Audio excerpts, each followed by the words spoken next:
One Punch Man with unlicensed writer.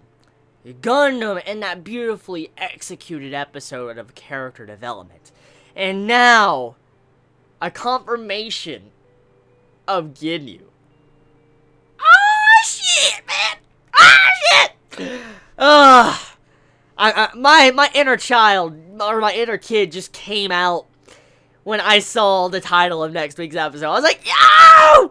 Because, say what you will about Dragon Ball Super. Say what you will about Dragon Ball Z. Say what you will about GINYU. I love the fucking GINYU Force. I love the Japanese sub. I love the original Funimation dub. I love the Ocean dub. I love all the dubs and subs of fucking, you know what I've seen of the GINYU Force with Japanese and English. And seeing this right here, seeing my boy GINYU, gonna be coming back, man. Hype. So much hype, because this is what I want to see. You want to know why? Because this is different. This is something I don't know what is going to happen. Like, see, I've watched the movie. I've watched the Resurrection of Frieza. I've watched the Battle of Gods, and I think we all have seen these two movies. Let's just be fucking real here. We probably all have seen these movies. And seeing these movies just remade into an anime is kind of, to be frank here, it's kind of boring.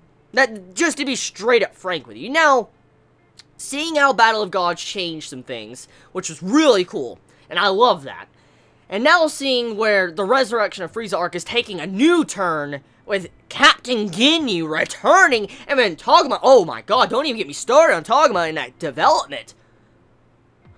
But the new turn that Dragon Ball Super is taking at this moment is so good.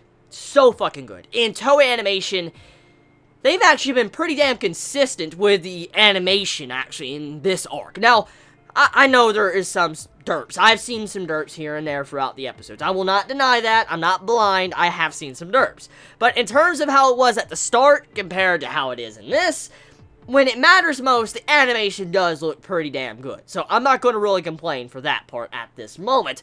Now, later on, maybe that could change. We'll just see where Toei goes with it. But it seems like Toei is starting to realize that they need to really put some priority into Dragon Ball Super, because this is Frieza. And Frieza is probably what got many into Dragon Ball.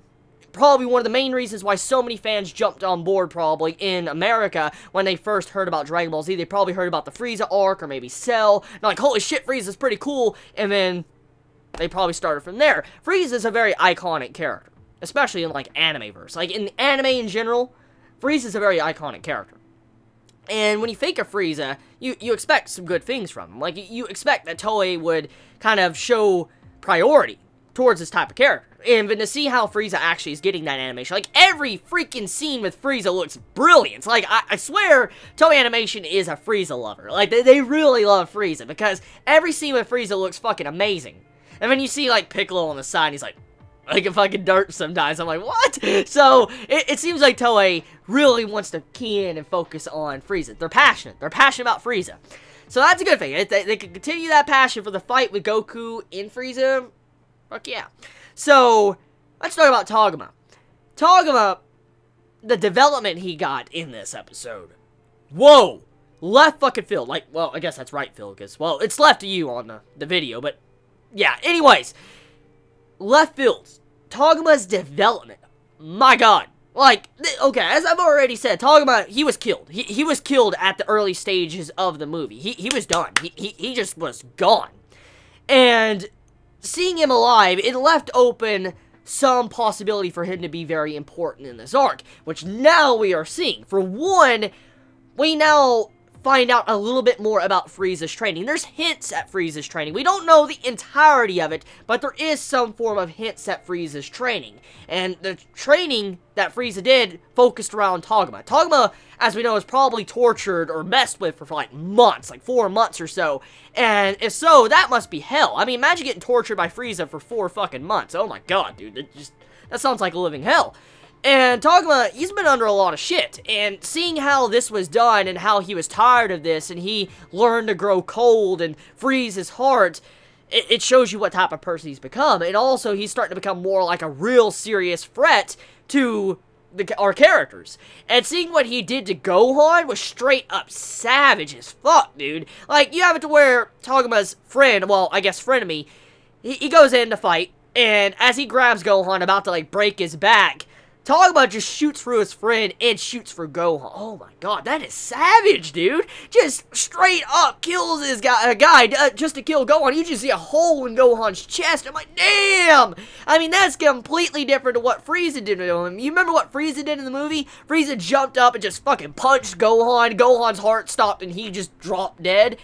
I don't know which scene I like better. I mean, do I like Toguma straight up doing a team betrayal, like being a team killing fucktard and killing his teammate while killing Gohan or almost killing Gohan? Or do I like Frieza jumping out of his chair to punch Gohan real quick and then jumping back into his chair? I don't know which one I prefer, but this development with Toguma is pretty damn interesting. Like, I'm very fascinated where his character is going to go, because at the end of the episode, you see GINYU. And GINYU's in his frog mode, of course. And here is the thing. We don't know if GINYU is going to steal Toguma's body. We don't know if he's going to steal someone else's body, for instance, like one of our characters. We don't know. Like, there is no clarification of whose body he's going to steal, but he might steal Toguma's body. But if not, I wonder if GINYU could steal a god's body. That's something I am very curious about. Like, as we know, GINYU had some issues with Goku. I remember when GINYU actually controlled Goku's body, he couldn't bring out the full potential of Goku's power, because he didn't really know how his body worked. And I wonder if GINYU could also do the exact same to maybe like a god, like Lord Beerus. Let's just, do a brief example. Like, I wonder if GINYU could, change into Beerus' body. Now, of course, since the body's different, maybe GINYU might not know how to control the ki or anything, since it is like God ki. So, there's a huge question I have right now about that, since GINYU will be returning.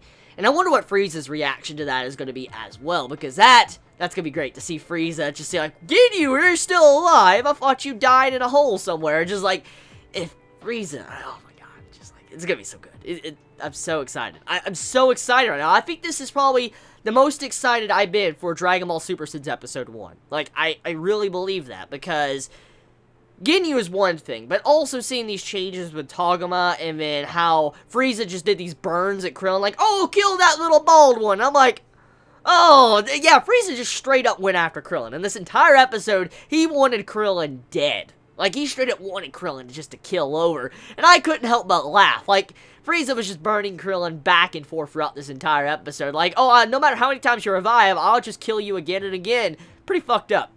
So let me know your thoughts in the comments below. You all have a wonderful day or night wherever you live. Please be safe. Chibi out.